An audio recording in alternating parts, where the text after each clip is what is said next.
Take a look at this.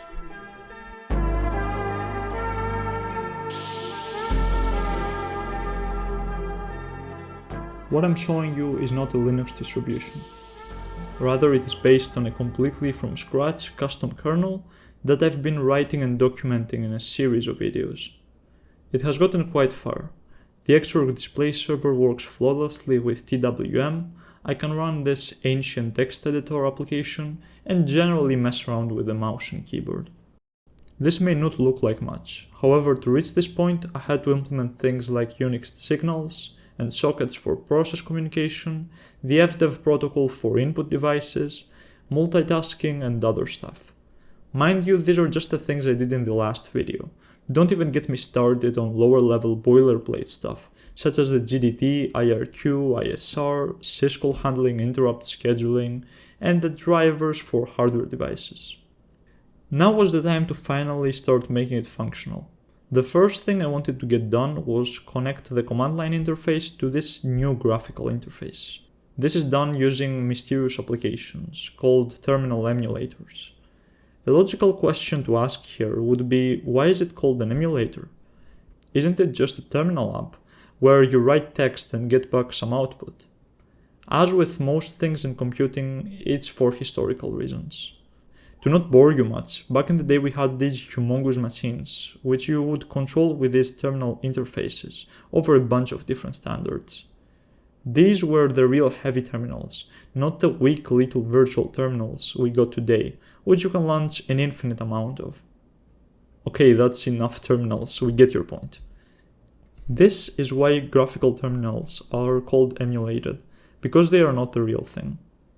Today we use graphical terminals to control huge machines too, remotely or over serial, but I digress. Terminal emulator applications utilize pseudo-terminal interface in /dev/ptmx and devpts to intercept command line input and output. After implementing the most basic pseudo-terminal interface ever, I had to decide on the terminal application to try out. This was none other than the lightest, smallest and most bare-bones application, SUCLSST, which literally stands for Simple Terminal. At that point, I had to debug some ancient characters, which it was expecting me to output correctly. There were a lot of small behavior issues like that, which I had to solve for the pseudo-terminals. Getting that out of the way, interfacing with the CLI was done. ST also has full ANSI support, so I can run stuff like Vim the text editor or HTOP the process manager without issue.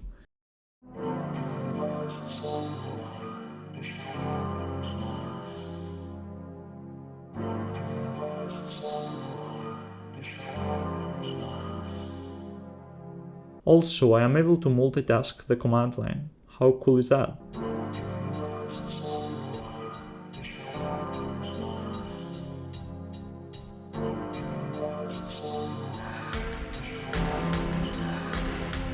Of course, copy-pasting also works between the terminal and other windows.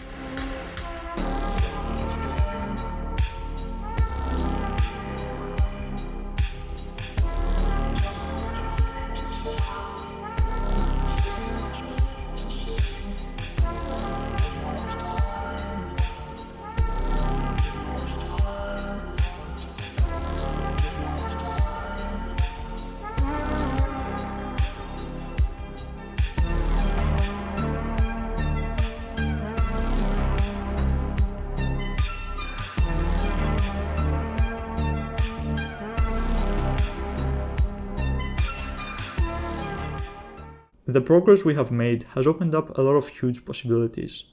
On previous videos, we got basic networking functionality to work on the kernel side. That covered unencrypted communication over TCP, similar to what DNS and plain HTTP does. Exposing that to user space, we are able to use curl in order to read some websites on the internet. Today, almost all websites use the much better and more secure TLS protocol, which fully encrypts HTTP data in transit. Since that TLS layer is really complex to implement and always get updated with the newer ciphers, bug fixes and other stuff, it resides on user space, typically as a shared library called libSSL. That is, so old software always gets the most updated SSL library version, something not possible with static linking.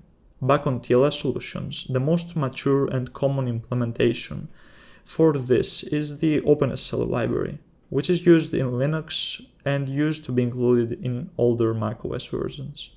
From my experience porting it, OpenSSL doesn't really ask for much from the kernel, since it just uses whatever CPU-specific stuff it needs from user space.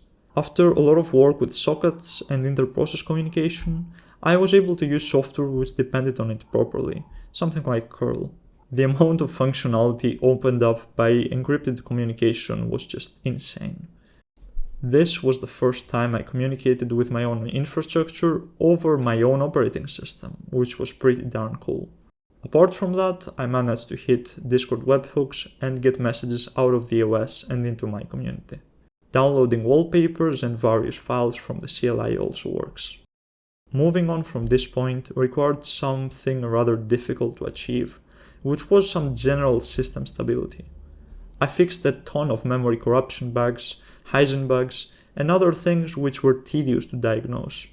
Some required literal weeks of debugging, which is the part of the OSDev game that most people do not get to see.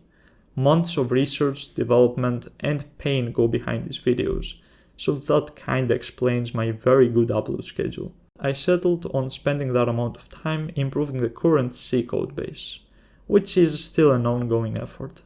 Having this mindset, the kernel reached a level of stability high enough to run this monstrosity.